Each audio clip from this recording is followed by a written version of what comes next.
ઓમ સ્વામિનારાયણાય નમઃ.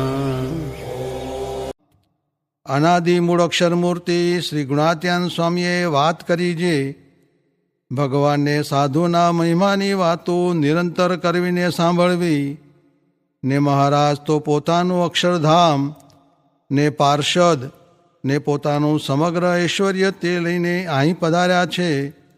તે એવા ને એવા જ છે ને દેહ મૂકીને જેને પામવા છે તે આજ દેહ છતાં મળ્યા છે. કાંઈ બાકી નથી ને એમ ન સમજાય તેથી જીવમાં દુર્બળતા રહે છે. ને એમ સમજાય ત્યારે કોઈ દિવસ જીવમાં દુર્બળતા મનાય જ નહીં ને જીવ બીજી રીતનો થઈ જાય છે. ને મહિમા સમજવા જેવું બીજું કોઈ મોટું સાધન પણ નથી. ને મહિમા વિના બીજા ગમે એટલા સાધન કરે તો પણ જીવ બળને પામે નહીં. ને એવો મહિમા સમજવાનું કારણ તો એવા ભગવદીનો પ્રસંગ છે, પણ તે વિના એવો મહિમા સમજાતો નથી. સ્વામિનારાયણ હરે સ્વામીએ વાત કરી જે આ જીવ સાધન તે શું કરશે? એ તો જેમ કોષ જોડીને વાડી કરવી તેમાં ઘણો દાખલો. કેમ જે તેને ઢોર ખાય પંખી ખાય તેમ સાધન વતે કલ્યાણ થવું તે એવું છે. ને ભગવાનની પ્રાપ્તિ વતે કેવું થાય છે? તો જેમ આખી પૃથ્વીમાં વરસાદ વરસે ને દાણા પાકે છે, પછી તેને ઢોર ખાય પંખી ખાય ચોર લઈ જાય તો પણ ખૂટે નહીં. ને કૂવા તળાવ અને નદીઓ ખૂટે પણ સમુદ્ર ન ખૂટે. તેમ ભગવાન વતે કલ્યાણ તે એવું છે. ને આ તો બહુ જ દુર્લભ છે, પણ મહિમા સમજાતો નથી. સ્વામિનારાયણ સ્વામીએ વાત કરી જે રાજાને પાણી ન પાયું તો પણ સંકલ્પ કર્યો હતો તેથી ગામ આપ્યું. તે જીવ પોતાના સ્વભાવ મૂકતા નથી, તેમ ભગવાન પણ પોતાનો સ્વભાવ મોક્ષ કરવાનો તે મૂકતા નથી. સ્વામિનારાયણ સ્વામીએ વાત કરી જે આવા ને આવા અક્ષરધામમાંથી આવ્યા છે. એવો પ્રભાવ અખંડ જણાય તો અહો સરખું રહે, પણ જેવા સાધુ છે એવા ઓળખાતા નથી. સ્વામિનારાયણ સ્વામીએ વાત કરી જે મોટાનું સેવન 1 વર્ષ કર્યું હોય તો પણ તેની મોટા ખબર લીએ છે. જેમ આરુણી ઉપમન્યુ કૂવામાં પડી ગયા હતા ત્યારે તેના ગુરુ ખોળતા ખોળતા ત્યાં ગયા તેમ. સ્વામિનારાયણ હરે સ્વામીએ વાત કરી જે છેલ્લા પ્રકરણનું 35મું વચનાવત વંચાવીને વાત કરી જે ભગવાનમાં મનુષ્ય ભાવ રહી જાય તો કલ્યાણ ન થાય. માટે મહારાજે વારંવાર દિવ્ય ભાવ ને મનુષ્ય ભાવ એક સમજવાની વાતો કરી છે. ને હાલમાં રાતમાં ગઢડાવાળા નારાયણ પ્રધાન વાંચે છે, તેમાં બહુ સારી વાતો આવે છે. તે સાંભળશે તેને ઘણો સમાસ થશે ને બીજાને ખોટ રહેશે.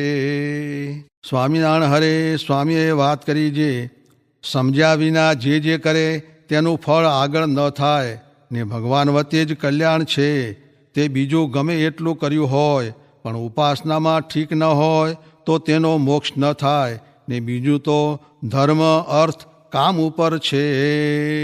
સ્વામિનારાયણ હરે સ્વામીએ વાત કરી જે ભગવાનનો તથા સંતનો મહાત્મ્ય સહિત નિશ્ચય હોય તેને ઓરો રહેવા દે નહીં. ને કાળ કર્મ માયા તે તો જળ છે, માટે કરતા કરતા ભગવાનને જાણવા. ને રોટલા ખાઈને ભજન કરવું, દુઃખ માનવું નહીં. ને અતિ સંતોષ કલ્યાણના માર્ગમાં વિઘ્ન છે. સ્વામિનારાયણ હરે સ્વામીએ વાત કરી જે ત્યાં એક વેદીએ આવીને સ્વામીને રાખડી બાંધી. તે પછી વળી વાત કરી જે સગુણ નિર્ગુણપણું હરિભક્તને જાણ્યું જોઈએ. નીકળતો ગોથા ખાય. તે ઉપર કાર્યાણીનું 8મું વચનામૃત વંચાવીને કહ્યું જે માતા જશોદાજીને મુખમાં બ્રહ્માંડ દેખાડ્યું, ને અક્રૂરજીને શેષશાહી રૂપે દર્શન દીધું, ને અર્જુનને વિશ્વરૂપે દર્શન દીધું. એ બધું તો એનું કાર્ય ને કારણ તો શ્રી કૃષ્ણ પોતે એમ કહ્યું. સ્વામિનારાયણ હરે સ્વામીની વાતો પ્રકરણ 7 ભગવાનનું અસાધારણ ઐશ્વર્ય. સ્વામિનારાયણ હરે સ્વામીએ વાત કરી જે માણાવદરમાં માયારામ ભટ્ટને ઘેર રામાનંદ સ્વામીને પઠાણે પૂછ્યું છે, તમને આ લોકમાં સર્વે અલ્લાહ કહે છે તે તમે અલ્લાહ છો? ત્યારે રામાનંદ સ્વામી તે પઠાણ પ્રત્યે બોલ્યા છે, અમે તો ફકીર છીએ, પણ અલ્લાહની આજ્ઞા કરીને અલ્લાહની ગાદીએ બેઠા છીએ, એમ રામાનંદ સ્વામીએ કહ્યું. ત્યારે મહારાજે પોતાની દ્રષ્ટિ માત્રે કરીને તે પઠાણને સમાધિ કરાવી અને તે સમાધિને વિશે પોતાની સ્તુતિ કરતા જે સર્વે પેગંબર તથા રામાનંદ સ્વામી તથા સર્વે અવતાર એ સર્વેના દર્શન અક્ષરધામને વિશે કરાવ્યા અને તે સર્વે પોતાની મૂર્તિને વિશે લીન કરી દેખાડ્યા.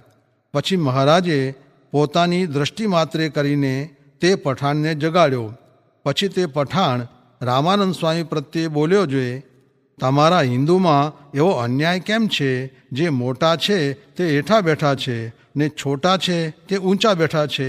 ત્યારે રામાનંદ સ્વામીએ કહ્યું કે અમારે હિન્દુમાં એવો ધારો છે જે રામચંદ્રજી હેઠા બેસતા ને રામચંદ્રજીની આજ્ઞા કરીને વશિષ્ઠ ઊંચા બેસતા, તેમ અમે પણ આ નીલકંઠ બ્રહ્મચારીની આજ્ઞા કરીને ઊંચા બેઠા છીએ, પણ મોટા તો એ છે.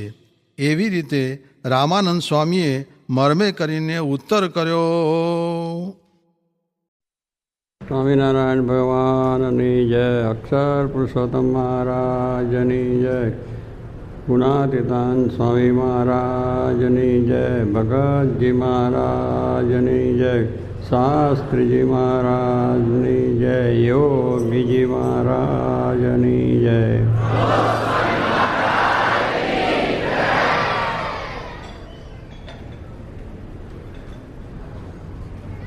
વિવેક સાગર સ્વામીએ આપણને આમ પ્રવાહ એટલો ગંગાનો ચાલે એમ ફૂલ પાવર પ્રવાહ ચાલતો હતો. વાત પણ એવી ખરેખર મુદ્દાની આવી હતી કે મહારાજને બધા વિચારો થયા. આપણે તો કંઈ દુનિયાના વિચાર થાય ને કંઈ ખરે, પણ તો મહારાજને તો આ લોકમાં જ આવ્યા હતા અનંત જીવનું કલ્યાણ કરવાને માટે. એમનો વિચાર એવો જ હોય, બધાનું સારું કરવું, ભલું કરવું, બીજું ત્રીજું કરવું. અને એ વિચારની અંદર સર્વને બ્રહ્મરૂપ કરવા છે, અક્ષરધામની પ્રાપ્તિ કરવી છે, બધાને નિર્દોષ બનાવી દેવા છે. આવા બધા વિચારો લઈને આવ્યા, ઉઠાડ્યા અને બધાને બોલાયા. હવે તેડે આપણે પણ બહુ આમ તૈયાર હતા કે જો આ વાત કદાચ થઈ જાય તો આપણું અત્યારે કામ થઈ જાય. કે શું મહારાજને વાત કરવી હતી એ આપણે જાણમાં સાંભળવા તૈયાર હતા ને આપણે બ્રહ્મરૂપ થવા જ આવ્યા છે. એટલે હરિભક્તોને બોલાય એટલે વાત રહી છે, પણ વાંધો નહીં આવે, આવતીકાલે તૈયાર થઈને આવજો પાછા.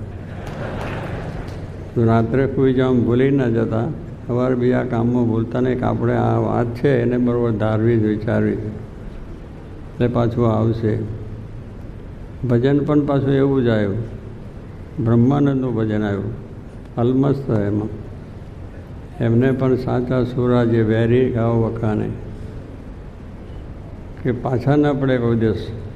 સાચા સુરાઓ છે એ કોઈ પાછા ન પડે, પણ જે એવા હોય તે થાય. અને સાચા જે લડવા માટે લડાઈની યુદ્ધની અંદર જે માણસો જાય એ પહેલાં પોતે પેટ કટારી, એટલે પહેલાં પોતાના પેટમાં કટારી, એટલે મરણિયા થઈને પડે છે ને, કે મરણિયા થઈને લડાઈની અંદર જાય તો પહેલાં મરે, પહેલું મરણ પછી આગળ. એટલે કટારી મારી અને પેલો બરાબર પટ્ટો એમનો હોય એનો લુગડાનો, એને બાંધી અને પછી તલવારને બાલા લઈને ઉપડે. આમાં વરાય પણ એટલી તૈયારીથી જ આવે અને એ બધી લડાઈ બધી ચાલે. અને તે ઘડીએ પાછું કંઈ એવું નહીં, ભાલા અન્યારા એક બે ઉપર ના રહે, તલવારોના ઘા મારે, બીજું થાય. જેમ લોહીની છોડે ઉગડે એમ શૂરવીર માણસોને પાછું સુરાતન ચડે.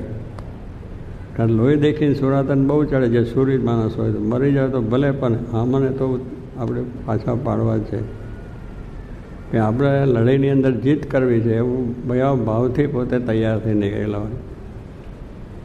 તો સુરા માણસો છે એને કોઈ દાડો મોરી વાત હોય નહીં, જીત કરીને જ આવવું છે એ નિશ્ચયથી જાય છે. તો એ સુરા જીત કરીને પણ આવે છે અને થાય છે.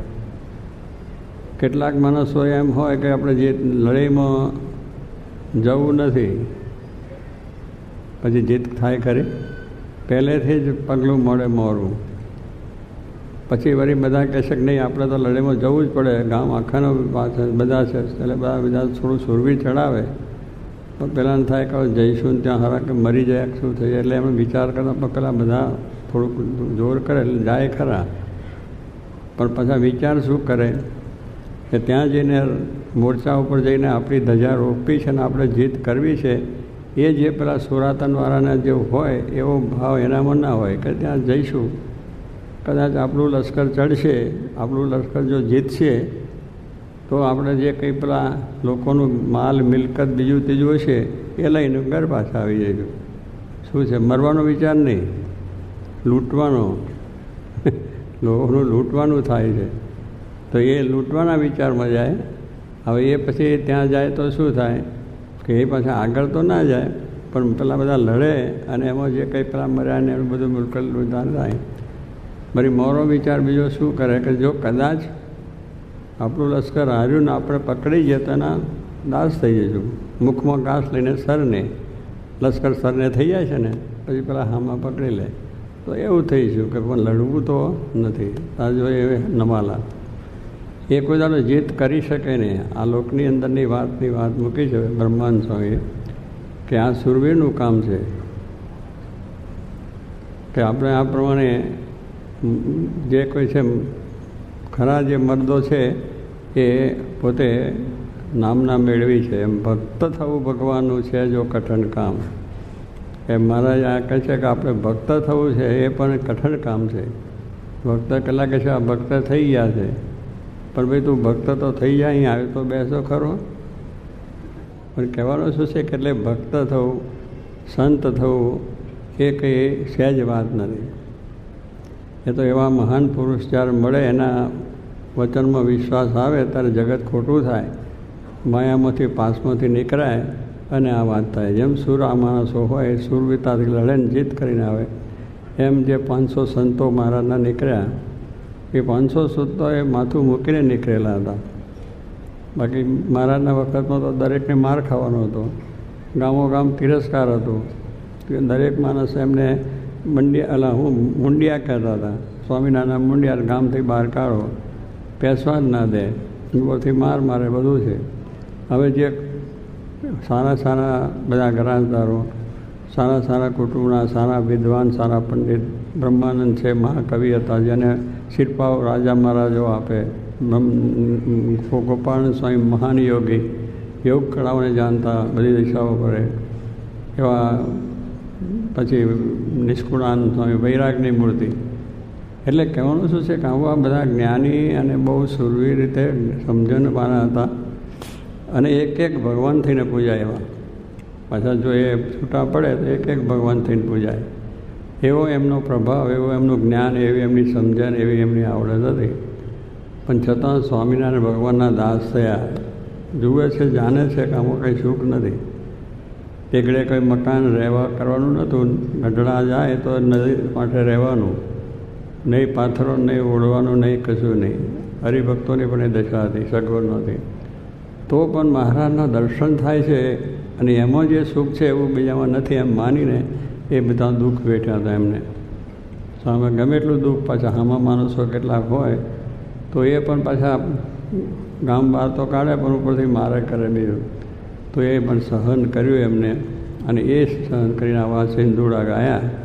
અને એ અંતરશત્રુ માટેની વાત હતી. એ જે લડતા હતા એ કોઈ માણસો સામે નહોતા. જેમ માણસ સામે લડવું એ કઠણ છે, એવું જ અંતરશત્રુ સામે લડવાની વાત. મહારાજના સંતો ભક્તોની જે વાત કરીએ છે, ભક્ત થાય એને આ લોકની ઈચ્છા તો નથી, સંતને કંઈ આ લોકની મમતા બીજું છે નહીં. પણ એને અંતરશત્રુઓ જે છે, કામ, ક્રોધ, લોભ, મોહ, બધા મગરમચ્છ જેવા છે, એને જીતવા બહુ કઠણ છે. એટલે ભક્ત થઈ જવાતું નથી, કંઠી નાખીને તિલક ચાલો કર્યો એટલે. પણ આવી જે આપણી અંતરશત્રુઓ છે એને માટે જીતવાની વાત છે. અને એ જ આપણે સુરવીર થવાનું એની અંદર કે ગમે તેમ કરીને પણ આપણે મહારાજને રાજી કરવા, એમને બ્રહ્મરૂપ કરવા છે. એમને અડધી રાતે વિચાર આવે છે અને ઉઠ્યા છે અને કરવા છે. તો સ્વામી કહેવું પાછું સામે આપણે પણ તૈયારી રાખવાની કે આપણે પણ લડીને જીતીને અંતરશત્રુઓ જીતી લેવા છે. અને ભગવાનને પ્રતાપે જીતા છે એવો વિશ્વાસ તો એ થયા. શાસ્ત્રી મહારાજ પણ આપણે જોયું છે કે અક્ષર પુરુષોત્તમનું જ્ઞાન એ દરેકને થાય એ જ એમનો વિચાર હતો. એમને માન મોટો કીર્તિ પ્રતિષ્ઠા હતી નહીં.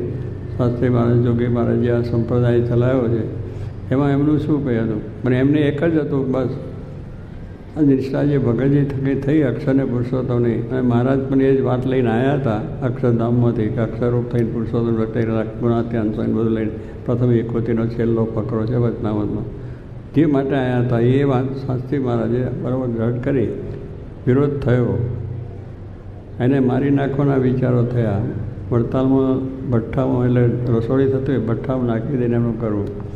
એ કથા વાર્તા કરતા હતા મરચાંની ધૂણી થાય, પાણીના ઘણા ઢોળાય, વળી ગામડે જાય તો તિરસ્કાર થાય.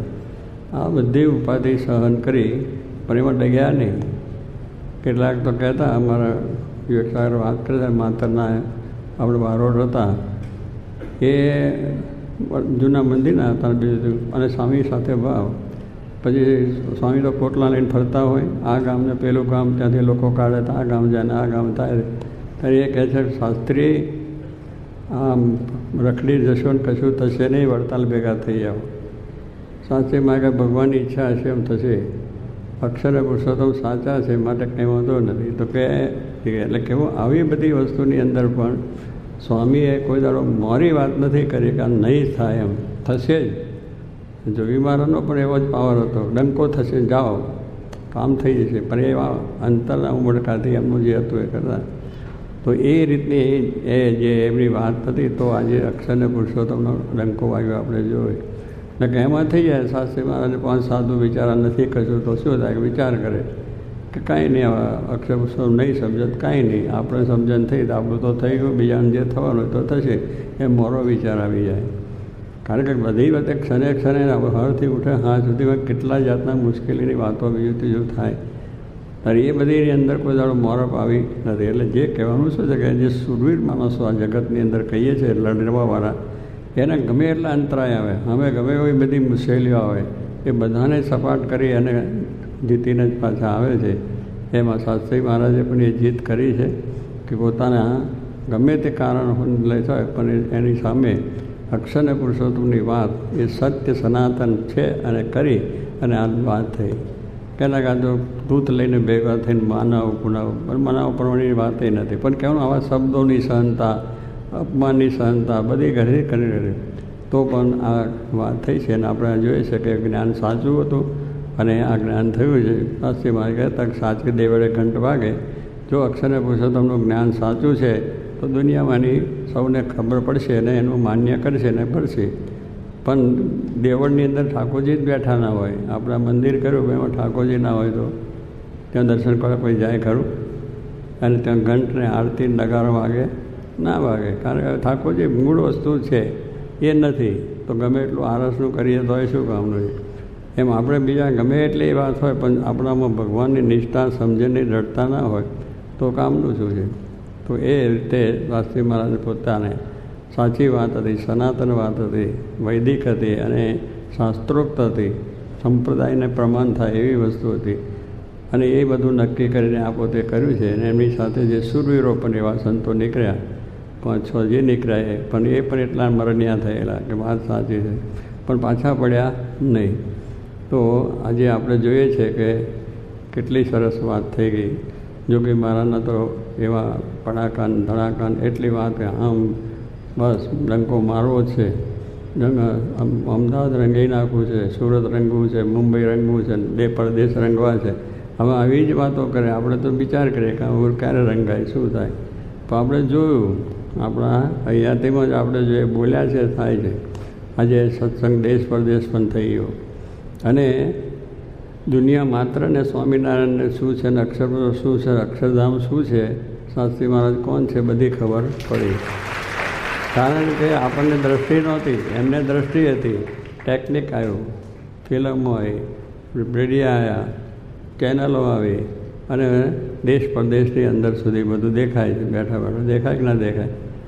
આપણે કંઈ કેમ થાય પછી શબ્દો પડ્યા એ લોકોને એટલું તો એમને સંસ્કાર પડશે ને બધાને, જોશે એના સરકાર, શબ્દો પડ્યા એના સંસ્કાર. એ જોગીમાં કથા થશે તો આ રીતે જાને અજાને પણ એક શબ્દો પડી ગયા છે તો તો એ રીતે એના બીજે જન્મે પણ એ સંસ્કાર થવાના. એટલે મોટા પુરુષની દ્રઢતા જોઈએ ત્યારે આપણને ખબર પડે કે એ સત્ય સનાતન. આપણે લાગે આમ તો કંઈ થતું છે, જેમ પેલા નમાલા માણસો વિચાર કરે તેમ જઈશું તો આમ થશે તેમ થશે, લૂંટી લઈશું પાછા આવીશું. એવી વાતોની અંદર કોઈનું કામ થાય નહીં. કોઈ એમના એવા શબ્દો હતા તો આજે આ કામ થયું છે અને થઈ રહ્યું છે. તો આપણે સુરવીર થવાની વાત છે. ભક્ત થયા છે એટલે ભગવાનના, એને સુરવીર થવાનું. માયા સામે લડવાનું છે, જગત સામે લડવાનું છે, અંતરના દોષો સામે લડવાનું છે. અને એ જે આ કથા વાર્તાના જે શબ્દો છે આપણે, જે મહારાજના, ગુણાતીત સ્વામીના, શાસ્ત્રીમાં, જોગીમાના, જે શાસ્ત્રોના બળવાન શબ્દો છે, મોટા સ્વામી કહે છે આપણે જે આપણામાં બળ મળે એવા માણસોની વાત સાંભળી. પણ જેનાથી બળ ના મળે કે જાય ને કશું થવાનું નથી, ઉલટા પણ પાડી દે. આપણે જરા બળ આવ્યું હોય તો મોડા શબ્દ. એટલે જોગીમાં કે મોડી વાત ક્યારેય કરવી નહીં. શ્રીજી મહારાજે વતનામાં કહ્યું કે ક્યારેય કોઈ પ્રકારની મોડી વાત કરવી નહીં, કુસંગની વાત કરવી નહીં. એટલે કહેવાનું છે એમ, એ કહેતા એટલા માટે કે મોડી વાત કરશો તો બધા ઢીલા પડશે, પણ એક માણસ સુરવીર થાય, હજારોને સુરવીર કરે. કે પહેલાં રાજા મહારાજાઓને છે, પાંચારણ લોકો શું આમ જ્યારે લડાઈ હોય ત્યારે એમના જે બધા પેલા બોલે મોડામાંથી એ તો પેલા લડાઈની અંદર એટલું બધું સૂર આવી જાય કે બધું લડાઈમાં જીત મેળવી લે. એમાં આપણે સંતો ભક્તો એને બધા એવા બધા શું કહે સંઘેડા શું કહે છે સિંધુડા, એટલે સિંધુડા જેને ગાય તો સુરવીર, એમ આપણે સિંધુડા બધા ગાયા છે. તો એ સિંધુડાને લઈને આપણને બધાને જ્ઞાન થયું, સમજણ થયું છે અને આ કાર્ય થાય છે. તો મહારાજને જે કંઈ કરવું છે અને એ વાત આવતીકાલે આવશે, થવાની છે, પણ તૈયારી સાથે આપણે આવવાનું છે. આરસ પ્રમાદ ખંખેરીને અને દિન પ્રત્યે આ વાતનો આલો જ પાછો રાખવો, ભૂલી નહીં જવું કે આપણે જે વાત છે એ સાચી છે, એમાં વિશ્વાસ જોઈએ.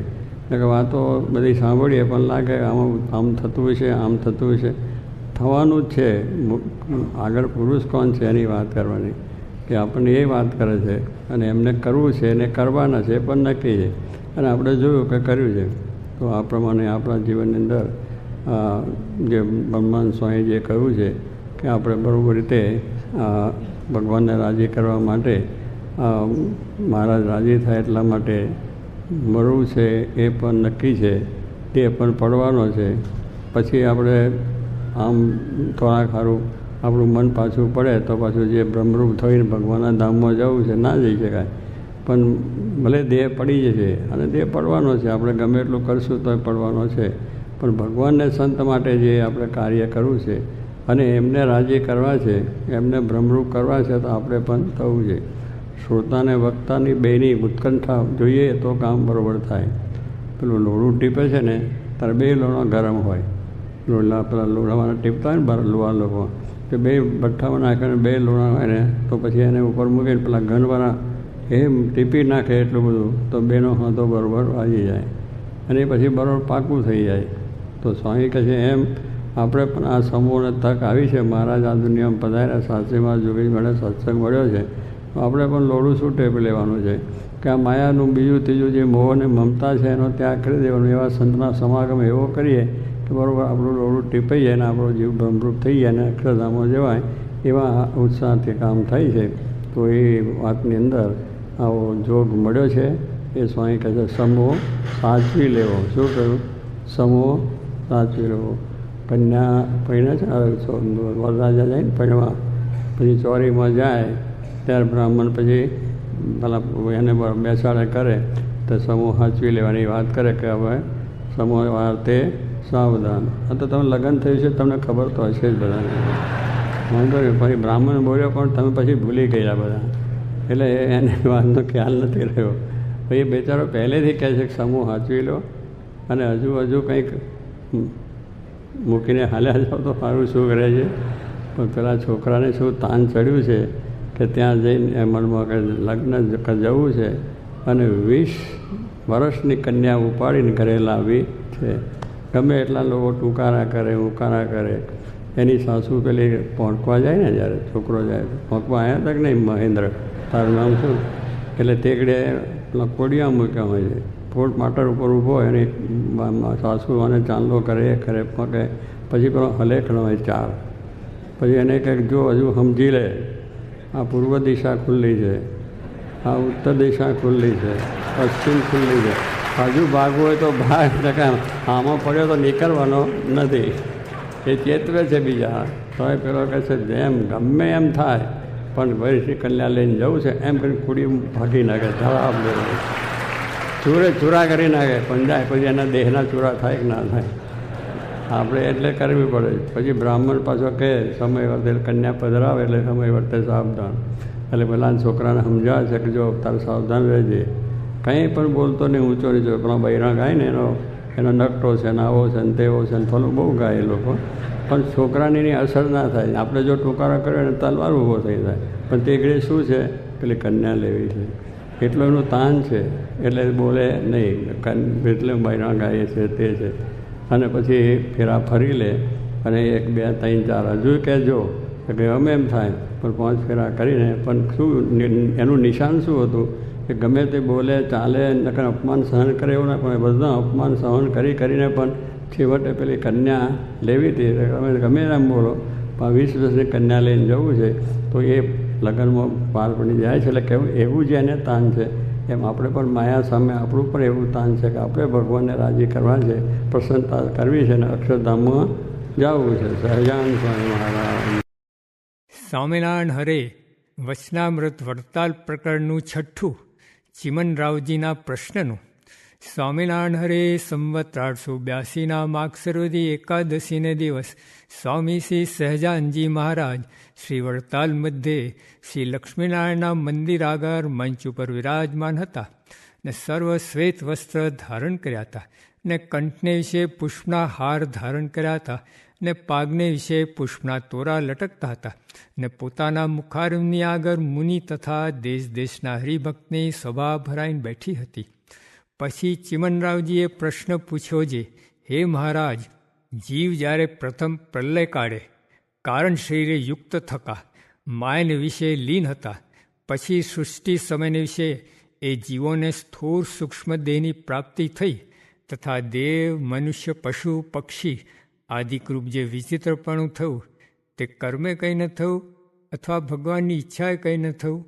અને જો કર્મે કંઈ ન થયું એમ કહીએ તો જૈન મતની સત્યતા થાય, અને જો ભગવાનની ઈચ્છાએ કંઈ ન થયું એમ કહીએ તો ભગવાનને વિશે વિષમપણું ને નિર્દયપણું આવે. માટે એ જેવી રીતે હોય તેવી રીતે કૃપા કહીને કહો. પછી શ્રીજી મહારાજ બોલ્યા જે એ પ્રશ્ન તમને પૂછતા આવડ્યો નહીં. કેમ જે કારણ શરીર છે તેને વિશે સ્થૂળ સૂક્ષ્મ એ જે 2 દેહ તે બીજ વૃક્ષનાય કરીને રહ્યા છે, માટે એને કારણ શરીર કહે છે. અને એ જે કારણ શરીર છે તે અવિદ્યાત્મક છે ને અનાદિ છે ને સંચિત કર્મે યુક્ત છે. અને જેમ બીજને અને ફોતરાને નિત્ય સંબંધ છે અને ભૂમિને અને ગંધને જેમ નિત્ય સંબંધ છે તેમ જીવને અને કારણ શરીરને નિત્ય સંબંધ છે.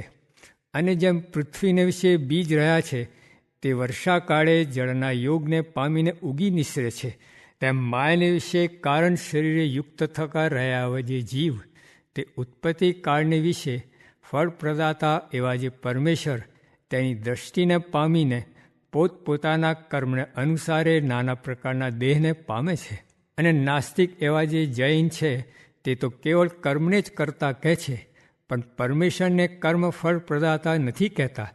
તે નાસ્તિકનો મત ખોટો છે. માટે એકલું કાળનું જ બળ કોઈ કહે તે પણ પ્રમાણ નહીં, ને એકલું કર્મનું બળ કોઈ કહે તે પણ પ્રમાણ નહીં, ને એકલું પરમેશ્વરની ઈચ્છાનું બળ કોઈ કહે તે પણ પ્રમાણ નહીં. એ તો જે સમયે જેનું પ્રધાનપણું હોય તે સમયે શાસ્ત્રમાં તેનું જ પ્રધાનપણું કયું હોય. પણ સર્વ ઠેકાણે એનું એ લેવું નહીં. કેમ જ્યારે પ્રથમ આ વિશ્વ રચ્યું ત્યારે પ્રથમનો જે સતયુગ તેને વિશે સર્વે મનુષ્યના સંકલ્પ સત્ય થતા, અને સર્વે બ્રાહ્મણ હતા અને મનમાં સંકલ્પ ધારે ત્યારે સંકલ્પ માત્રે કરીને જ પુત્રની ઉત્પત્તિ થતી, અને સૌને ઘેર કલ્પવૃક્ષ હતા, અને જેટલા મનુષ્ય હતા તે સર્વે પરમેશ્વરનું જ ભજન કરતા. અને જ્યારે ત્રેતાયુગ આવ્યો ત્યારે મનુષ્યના સંકલ્પ સત્ય રહ્યા નહીં.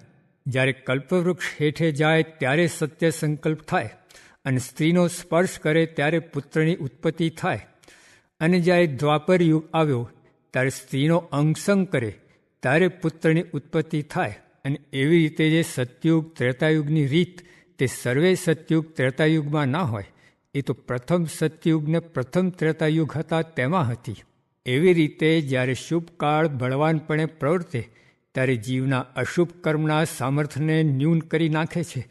અને જ્યારે અતિશય દુર્ભિક્ષ વર્ષ આવે ત્યારે સર્વે પ્રજાને દુઃખ આવે અથવા ભારે લડાઈ થાય ત્યારે લક્ષાવધિ માણસ એક કાળે મરાઈ જાય છે. ત્યારે શું બધાયનું એક ભેળે શુભ કર્મ ખૂટી ગયું? એ તો અશુભ કાળની જ અતિશય સામર્થ્ય છે. તેણે જીવના શુભ કર્મના બળને હટાવી દીધું. માટે જ્યારે બળવાન કાળનો વેગ પ્રવર્તે ત્યારે કર્મનો મેળ રહે નહીં. કર્મમાં સુખ લખ્યું હોય તે દુઃખ થઈ જાય, ને કર્મમાં જીવવું લખ્યું હોય તે કાળે કહીને મરી જાય. એવી રીતે જ્યારે બળવાન કાળનો વેગ હોય ત્યારે કાળે કહીને જ સર્વ થાય છે એમ શાસ્ત્રમાં લખ્યું હોય. અને જ્યારે ઘણા મનુષ્ય ભગવાનના એકાંતિક ભક્ત થાય છે ત્યારે કળિયુગને વિશે પણ સતયુગ થાય છે. એ ઠેકાણે એકાંતિક ભક્તના જે ભગવાનની ભક્તિ સંબંધી શુભ કર્મ તેનું જોર શાસ્ત્રમાં કહ્યું હોય, પણ કાળનું જોર કહ્યું ના હોય. તે વાર્તાને જાણ્યા વિના નાસ્તિક મતવાળા છે તે કેવળ કર્મને જ સર્વ કરતા કહે છે, પણ એમ નથી જાણતા જે એ તો ભગવાનના એકાંતિક જે ભક્ત તેના કર્મનું સામર્થ્ય કહ્યું છે, પણ વિમુખ જીવના કર્મનું એવું સામર્થ્ય કહ્યું નથી. અને જ્યારે ભગવાન એવો સંકલ્પ ધારીને પ્રગટ થાય છે જે આ દેહે કરીને તો પાત્ર કુપાત્ર જે જીવને મારી મૂર્તિનો યોગ થાય તે સર્વનું કલ્યાણ કરવું છે, ત્યારે કાળનું ને કર્મનું કાંઈ સામર્થ્ય રહે નહીં. ત્યારે તો એકલું પરમેશ્વરનું જ સામર્થ્ય રહે છે. તે જ્યારે ભગવાને કૃષ્ણાવતાર ધાર્યો ત્યારે મહાપાપિણી જે પૂતના તેણે ભગવાનને ઝેર પાયું તેને શ્રી કૃષ્ણ ભગવાને પોતાની માતા જે યશોદાજી તે બરોબર ગતિ આપી. અને બીજા પણ મહાપાપી દૈત્ય હતા તે ભગવાનને મારવા આવ્યા હતા તેને પણ શ્રી કૃષ્ણ ભગવાન પરમપદ આપતા હવા. ને બીજા પણ જે ભાવે કહીને શ્રી કૃષ્ણ ભગવાનના સંબંધને પામ્યા તે સર્વેનું કલ્યાણ કર્યું. માટે એ ઠેકાણે તો પરમેશ્વરનું જ બળ અતિશય કહ્યું છે, પણ કાળનું કે કર્મનું કાંઈ સામર્થ્ય નથી કહ્યું. માટે જે ઠેકાણે જેવું પ્રકરણ તે ઠેકાણે તેવું જાણવું. ઇતિ વચનામૃતમ. એવી રીતે વડતાલ પ્રકરણનું 6ઠ્ઠું વચનામત જે તે થયું